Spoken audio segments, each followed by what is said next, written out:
Today's video is how to handle under the influence of alcohol at work situations.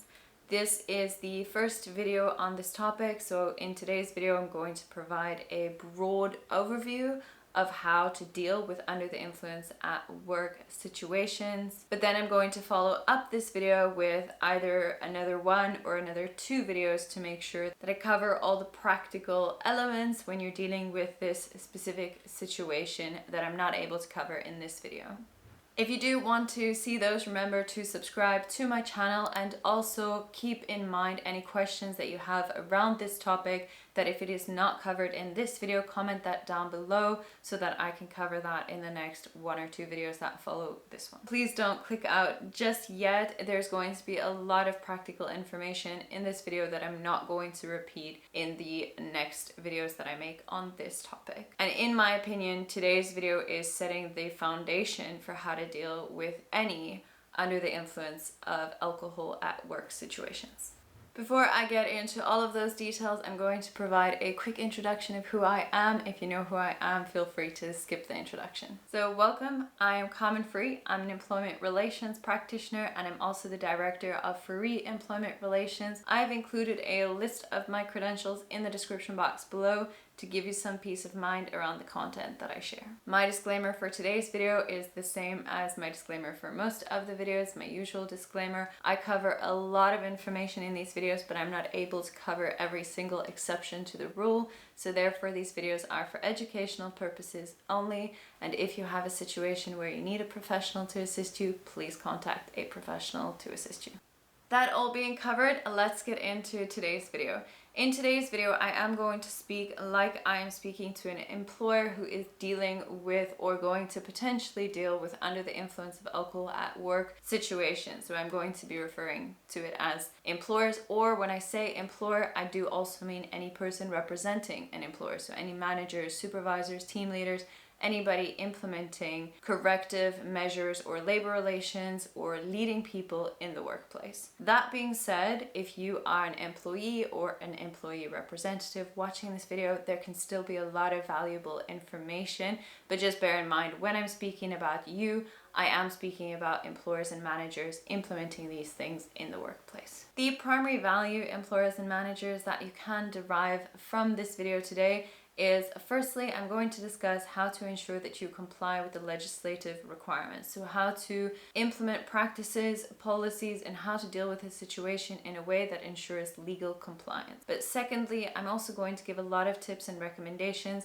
on how to deal with a situation in an empathic manner with consideration for the human being. The reason I can't just make one video about under the influence of alcohol is under the influence of alcohol is more complicated than other typical workplace offenses. That is because under the influence of alcohol can either be a disciplinary issue or it can be a capacity issue.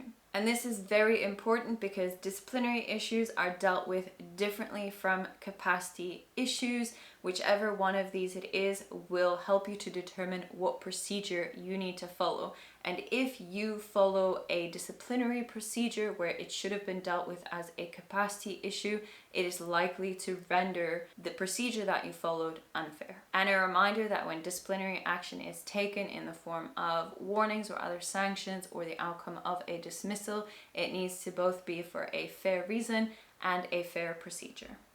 What I mean is, in accordance with the Labor Relations Act, specifically Section 188, an employee can only be fairly dismissed for one of three reasons. The reason for the dismissal, but also when I say dismissal, I also mean any other type of disciplinary sanction. So the reason for that is going to determine the procedure that needs to be followed to ensure procedural fairness.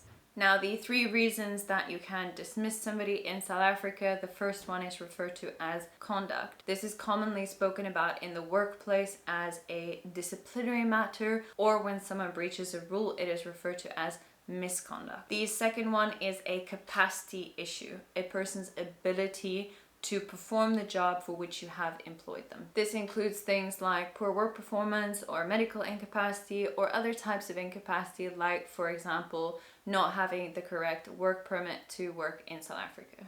The third and final reason that somebody can be dismissed is for operational requirements. This one is commonly referred to as a retrenchment.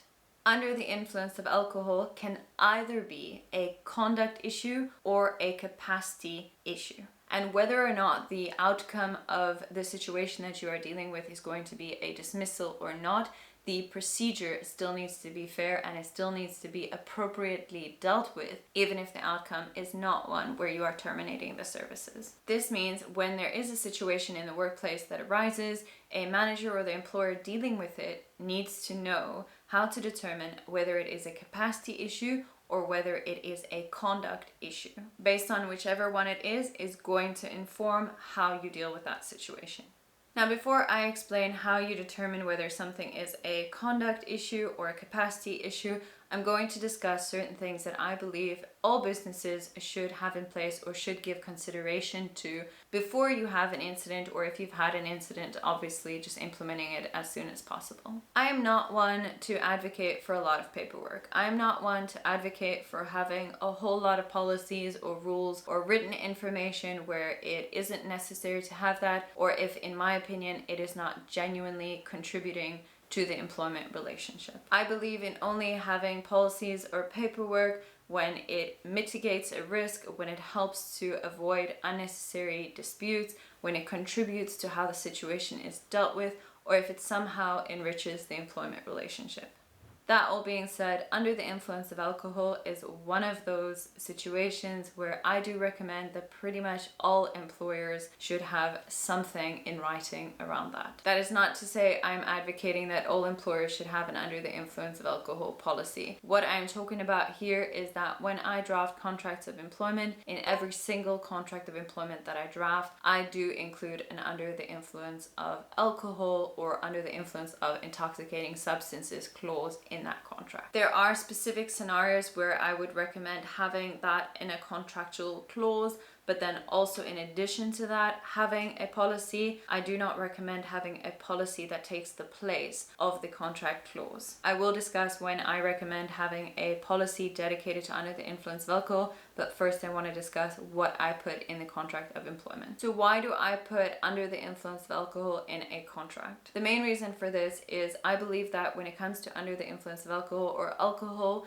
that there is a lot of gray areas, and I believe that it is important to clarify from an employer's perspective what your expectations are of an employee, what is or isn't allowed, and I believe that it adds value when it is placed in the contract of employment to ensure that all of the employees get that information. Now, the reason I'm saying it is very gray is when we say under the influence of alcohol, what does that mean? For one person, that might mean that they are not allowed to come to work drunk. For another person, that might mean that they feel comfortable that they can come to work hungover, even though if they were to do a breathalyzer test, it is likely that alcohol will still show up in their system. And then also, how do we determine whether the alcohol is influencing somebody or not influencing them? Because it is specifically stated as under the influence of alcohol. So we are saying that the alcohol is influencing the person. So what level of alcohol are we saying influences a person's ability to function at work? Do we take action if there's any alcohol in their system, or do we only take action if they are over the legal driving limit? I hope you see my point that it isn't obvious what is under the influence of alcohol at work. And also, even if it is obvious to you and you're sitting there watching that thinking, yes, this is definitely it, no, that isn't it, something that is obvious to us may not be obvious to somebody else, and therefore there are specific situations where I think it is valuable to clarify what the expectation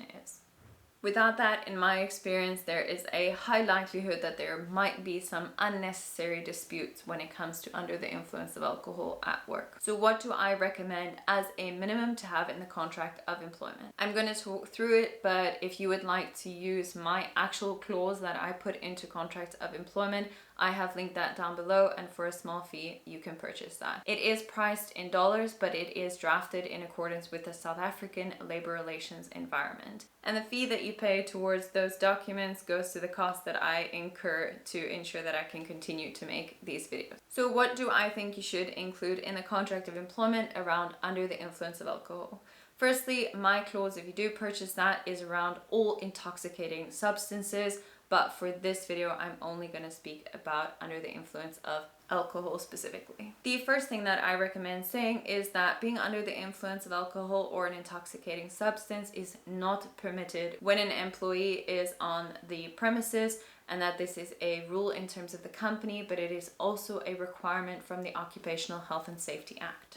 So side note, it is not a personal preference. If an employer wants to allow an employee to work under the influence of alcohol, there is an obligation in terms of the Health and Safety Act. From the Health and Safety Act, Section 2A, Intoxication. 2A1, subject to the provisions of Sub-Regulation 3, an employer or a user, as the case may be, shall not permit any person who is or who appear to be under the influence of intoxicating liquor or drugs to enter or remain at the workplace. 2A2, subject to the provisions of Sub-Regulation 3, no person at a workplace shall be under the influence of or have in his or her possession or partake of or offer any other person intoxicating liquor or drugs. 2A3, an employer or user, as the case may be, shall, in the case where a person is taking medication, only allow such a person to perform duties at the workplace if the side effects of such medication do not constitute a threat to the health and safety of the person concerned or other persons at such workplace. So in accordance with the Health and Safety Act, the next thing that I put in the clause is to say that any person who appears to be under the influence of alcohol will be refused entry onto the property or onto the premises. There can be disputes where an employee claims that they are not under the influence of alcohol, but a manager believes that they are under the influence of alcohol.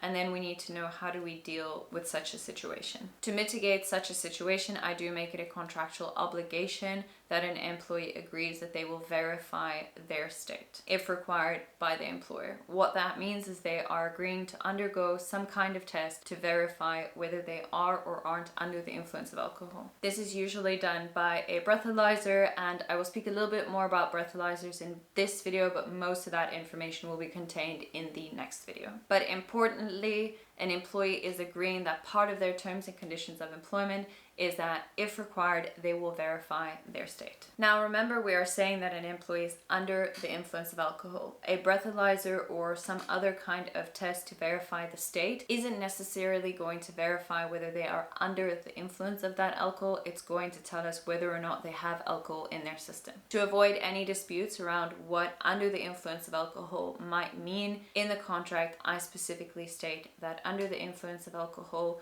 will be defined as having any alcohol in the system. That is to say, if the test comes back positive with any amount of alcohol in their system, that will be defined as under the influence of alcohol. Some businesses might want to change that from having a 0 level of alcohol to potentially keeping it just below the legal driving limit in South Africa. If that's their preference, then they can just alter the clause in the contract to say what level of alcohol they deem to be under the influence of alcohol. So the information I have just provided is the basic information that I think should be in all contracts of employment when it comes to dealing with situations of under the influence of alcohol. But then depending on the workplace, there may be a requirement for additional information to be given for under the influence of alcohol at work.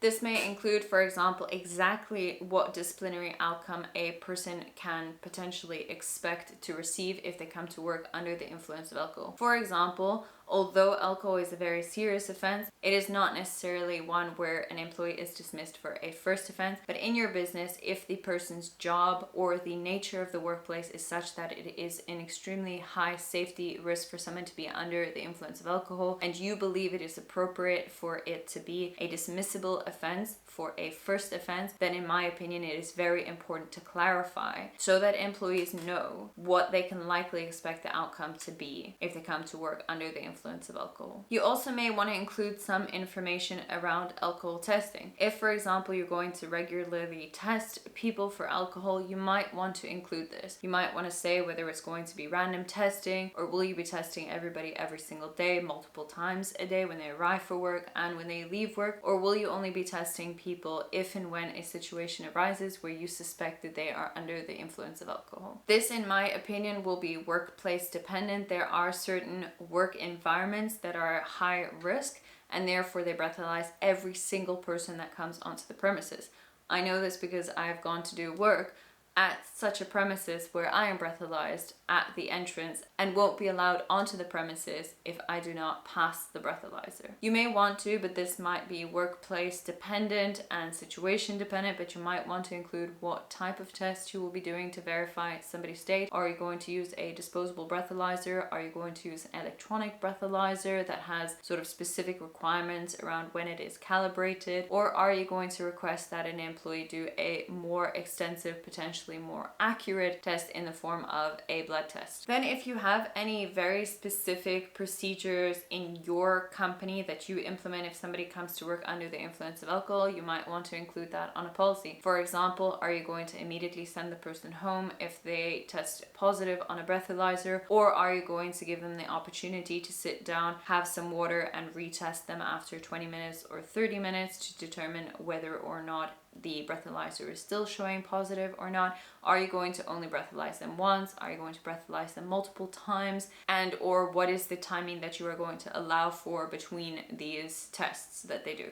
I did forget to say that in my contract clause, I also include that somebody is not allowed to have intoxicating substances on their possession or bring them to the workplace. However, this is workplace specific, and there might be a scenario, for example, office workers who are attending a social event after work and bring some wine with them to work. Is this or is this not allowed in your business? My recommendation when it comes to that kind of stuff, if you are going to plan to take disciplinary action and it is not clear what you expect from an employee, my recommendation is include that in a policy or in some kind of rules or in your contract of employment if you want to, if there is something specific related to alcohol that you plan on taking disciplinary action if that thing occurs. When it comes to the employment relationship, one of the fundamental, very important principles is making expectations clear. What do you expect from an employee, and what is the potential consequences if they do not do what you expect them to do? This mitigates a lot of disputes, and in a lot of times this prevents unnecessary instances from coming about. There are also certain businesses that, in my opinion, benefit from having a more extensive policy rather than just a contract clause. Off the top of my head, one of them that I'm thinking about is in the hospitality industry. If your business sells or serves alcohol, oftentimes it is beneficial to have a specific clause around alcohol and whether or not your employees can consume alcohol on your premises when they are done working. What is the rule around leftover alcohol at the end of the day? Are employees allowed to take that? Are they allowed to purchase it? And a lot of the instances that I deal with around under the influence of alcohol at work are often companies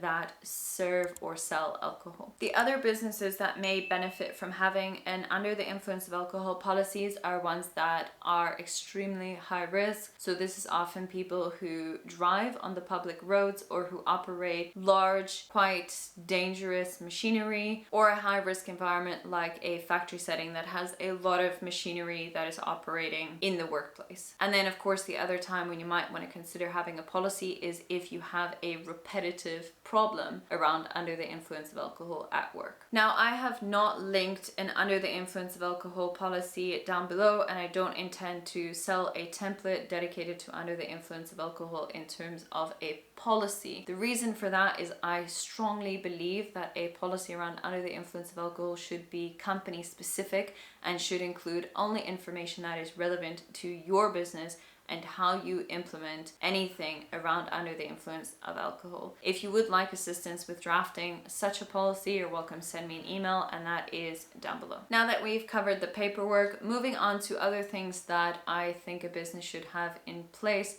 to mitigate the risks around dealing with situations of under the influence of alcohol at work. The first thing is, please make sure that your manager, supervisor, team leader, whoever the person is that is in charge on that particular day of running your business, knows what to do if they have a situation where somebody comes to work under the influence of alcohol. Potentially give them a guide or give them some kind of training, put them through some kind of workshop, what you expect them to do the moment somebody arrives at work under the influence of alcohol. What are the order of events? What is the important things that they need to consider? How would you like that to be implemented to ensure consistency, but also to ensure fairness? A lot of those specifics will be in the other videos.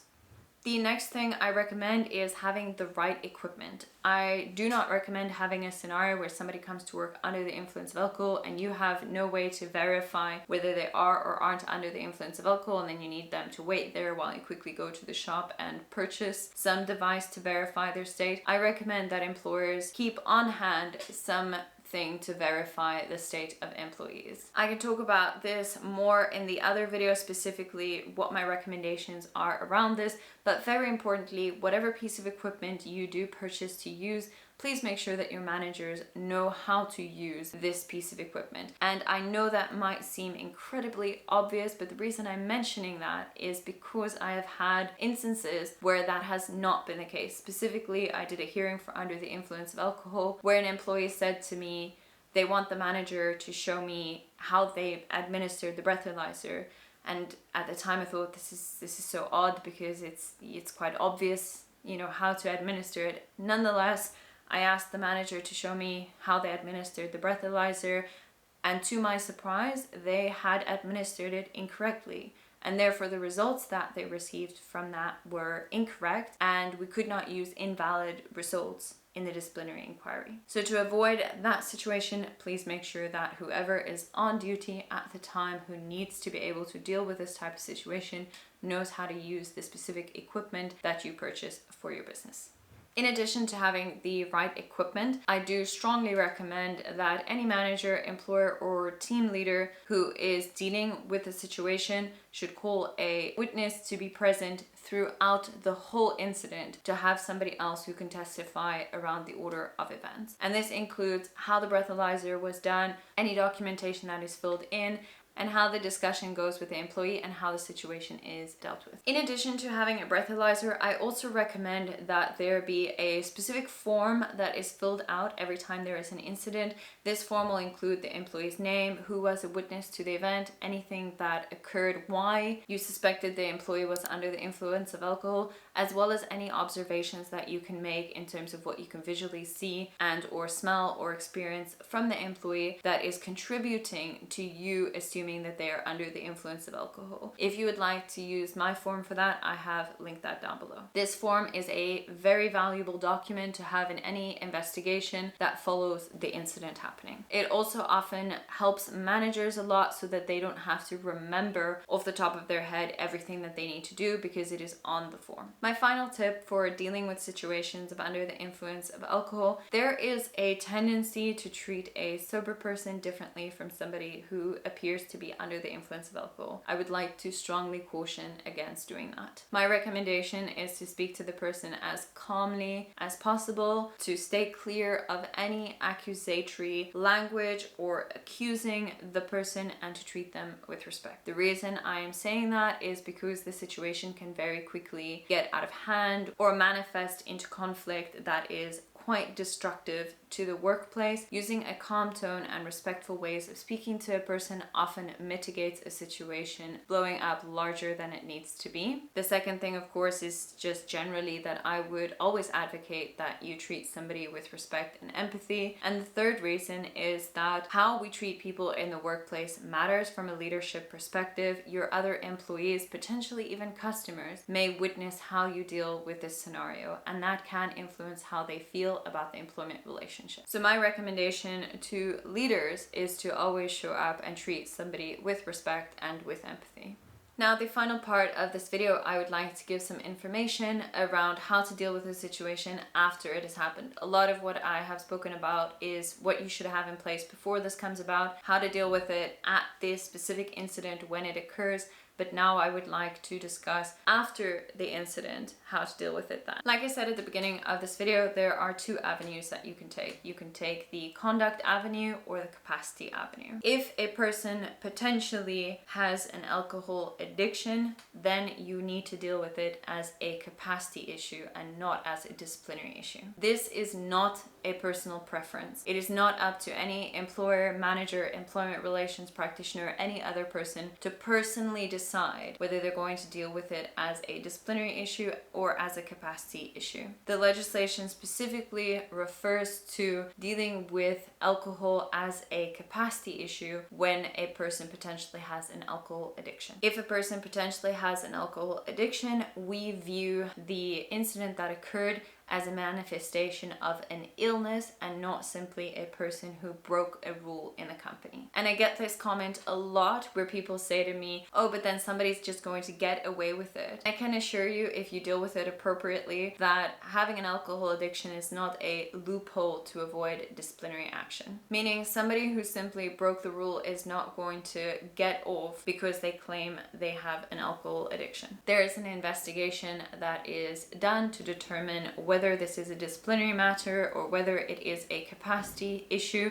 and it doesn't come down to purely an employee claiming that they have an alcohol addiction or not. I will make a video entirely dedicated to how we deal with alcohol addiction in the workplace, but what I would like to stress, and what I probably cannot stress enough, is having an alcohol addiction is not a loophole to avoid disciplinary action, and it should be dealt with seriously, and it should be dealt with in an empathic manner. And because alcohol addiction is a capacity issue, please do not issue any disciplinary action if you have a scenario where it is highly likely that the employee has an alcohol addiction and they have come to work under the influence of alcohol. Rather, schedule an incapacity investigation. And this is one of those cases where I will strongly recommend that you outsource that function to somebody who is quite experienced with dealing with incapacity matters, specifically incapacity matters when it comes to alcoholism. If you've engaged with any of my other content, I hope that I have made it clear that I do not necessarily recommend using a professional or outsourcing functions unless I really believe that it is beneficial to the employment relationship, or that I really do believe that a matter should be dealt with by somebody who has experience. If and when possible, I always advocate for people dealing with something internally. However, when it comes to alcoholism, in my experience, it is more valuable to get somebody who is experienced in handling those situations to do so.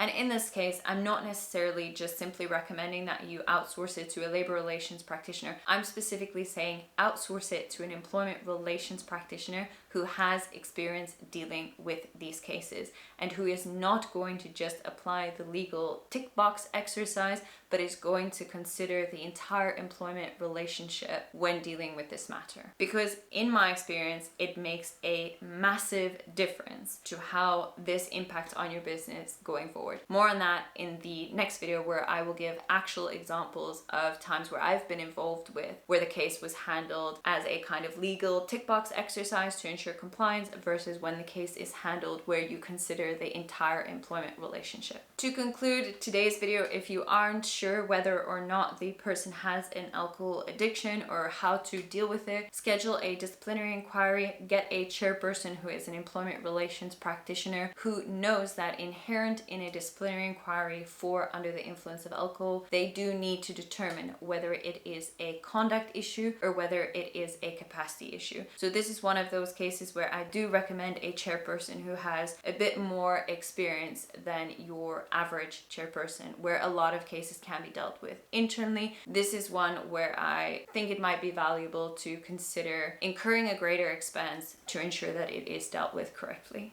And the reason I'm saying that is because if alcohol is a capacity issue, it needs to be dealt with very much the same as how we deal with a medical issue, with some minor alterations to that. But more on that in the next video. If you found value in this video, please remember to like it, comment down below any other questions you have around this topic, and please remember to subscribe to my channel.